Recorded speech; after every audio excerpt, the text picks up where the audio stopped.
Great news from Tallahassee tonight as the Florida State men's basketball team defeats the Virginia Cavaliers 69-62. For the FSView, alongside Ariya Massoudi, our sports editor, I'm Lauryn Vickers, senior staff writer. An electric game tonight in the Donald L. Tucker Civic Center. A top 15 matchup for the Noles and an awesome win as they take their second win in conference play. Ariya, Jarquez Smith was fantastic tonight. He was a leading scorer in the first half, and Coach Ham really talked about how the coaching staff pushed him this week to really translate into his game. Yeah, where did Jarquez Smith come from? No one expected that. He comes in, a couple hook shots here and there, gets an and one. Really, for Florida State to win this game, Lauryn, they needed other players to step up. You know what you're going to get out of XRM, Malik Beasley, which we'll talk about in a second, Dwayne Bacon. But Jarquez Smith coming in added a really nice bonus for Florida State. Yeah, Beasley also had an incredible game. His first half was a little rough, took him a while to take off, but then he hit a three at the beginning of the second half and didn't miss for the rest of the game. He was 3 for 3 with his three-point shots. Just a really playmaker in the second half for the Noles. Yeah, he really was. 17 points total on the game, and it really seemed like every time Florida State needed something, Malik Beasley was there to save him. Virginia made numerous runs throughout the second half to take the lead, and each time Malik Beasley had an answer.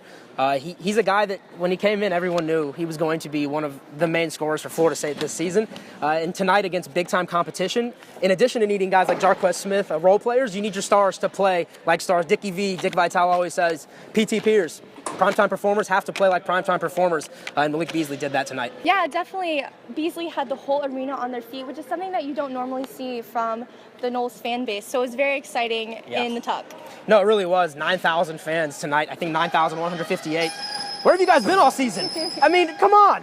The UNC game, you guys were all here, 11,000 people, but you're all sitting. But tonight, you heard the players. Malik Beasley said in postgame that the Tucker Center, he was happy to see all these cheering fans in attendance when this team wins, but you guys can really make a difference. The fans can be a difference maker at the Tucker Center, and we saw that tonight, Lauryn. Yeah, and finally, XRM really settling into his position in point guard with 3 rebounds and 1 assist, and he's really just pushing the ball all over the court.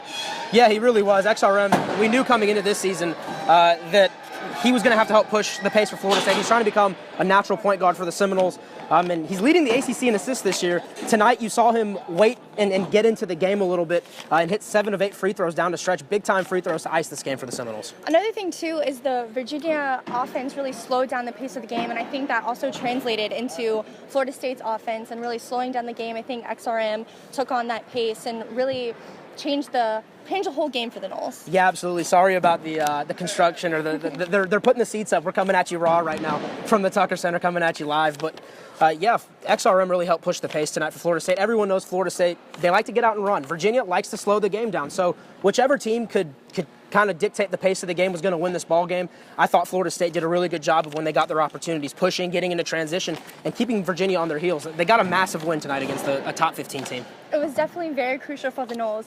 Looking ahead, they're going on the road to play Louisville Wednesday at 9 p.m. They'll be looking for their 3rd win in conference play.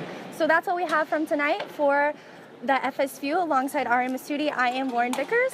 We'll see you next time.